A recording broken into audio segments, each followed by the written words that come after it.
Selamat malam Bu, perkenalkan nama saya Dinasti Rambunipa, NIM 2020 01010082. Baik, pada kesempatan ini saya akan memberikan jawaban ujian akhir semester mata kuliah Media BK. Baik, yang pertama saya akan menjelaskan pengertian dari Media BK. Media BK merupakan segala sesuatu yang dapat digunakan untuk menyampaikan pesan, bimbingan, dan konseling yang mampu merangsang pikiran, perasaan, perhatian, keinginan konseling untuk memahami diri dan mengambil keputusan atas masalah yang dihadapinya. Baik, yang kedua, manfaat Media BK. Di sini manfaat Media BK ada beberapa, yaitu dapat mengatasi berbagai keterbatasan pengalaman peserta didik, dapat mengatasi ruangan kelas, dapat memungkinkan adanya interaksi langsung antara peserta didik dengan lingkungannya, menghasilkan keseragaman pengamatan, dapat menanamkan konsep dasar yang benar, konkret, dan realistis, dapat membangkitkan motivasi dan merangsang peserta didik untuk belajar, dapat membangkitkan keinginan dan minat baru, dapat memberikan pengalaman yang integral dari yang konkret sampai yang abstrak. Yang ketiga, fungsi Media BK. Di sini fungsi Media BK yang pertama adalah fungsi atensi, yaitu fungsi atensi media visual merupakan inti, yaitu menarik dan mengarahkan perhatian siswa untuk berkonsentrasi kepada isi pelajaran yang berkaitan dengan makna visual yang ditampilkan atau menyertai teks materi pelajaran. Yang berikutnya, fungsi afektif dalam dan terlihat. Fungsi afektif dapat terlihat dari tingkat kenikmatan siswa ketika belajar atau membaca teks yang bergambar. Yang berikutnya, fungsi kognitif.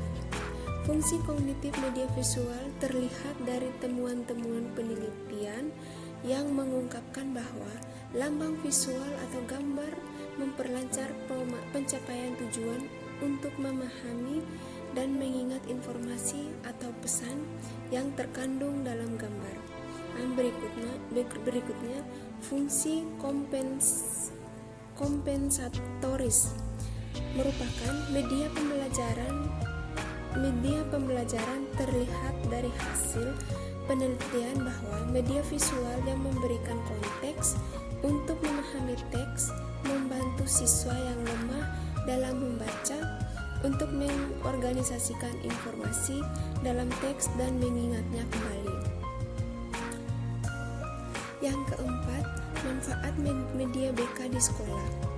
Manfaat media BK di sekolah yaitu dapat membantu dalam belajar karena dengan adanya media BK di sekolah berfungsi untuk memaksimalkan penanganan permasalahan yang dihadapi siswa untuk dapat mengambil langkah penanganan yang tepat, menjaga kerahasiaan masalah yang dihadapi siswa agar tidak berpengaruh pada siswa dalam psikologisnya, memudahkan komunikasi dengan jumlah siswa yang begitu banyak. Di sini yang berikutnya saya akan berbagi sedikit pendapat saya tentang manfaat apa saja yang saya dapatkan selama belajar online. Baik, di sini saya yang pertama yaitu praktis dan pembelajarannya saya bisa lakukan di mana saja, dan kebetulan saya kerja sambil kuliah dan dengan adanya kuliah online saya tidak perlu ke sekolah, di tempat kerja pun saya bisa melaksanakan ujian, maksudnya perkuliahan. Yang kedua, mengirit biaya.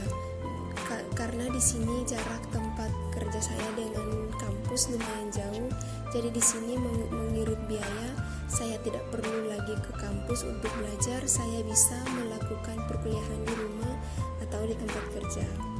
Yang berikutnya, di sini saya bisa belajar mandiri, yaitu ketika dosen memberikan saya perkuliahan atau materi, di sana ada beberapa yang saya tidak paham, saya bisa mencari referensi di Google saya bisa belajar mandiri dengan cara mencari materi sendiri. Yang berikutnya, yang keenam, di sini saya akan memaparkan sedikit bagaimana proses pembuatan prakarya media BK yang kami lakukan kemarin. Yang pertama, kami terlebih dulu menyiapkan bahan-bahan dan alat-alatnya. Alatnya seperti paku, hamar, kayu, cat, sama vas bunga. Jika semua alat dan bahannya sudah tersedia, maka kami memulai membuat yang terlebih dahulu kami membuat rak bunganya dulu. Setelah rak bunganya selesai, kami cat. Setelah itu baru kami rakit buku bunganya. Setelah itu baru kami bawa ke kampus. Sekian jawaban ujian akhir semester saya. Terima kasih.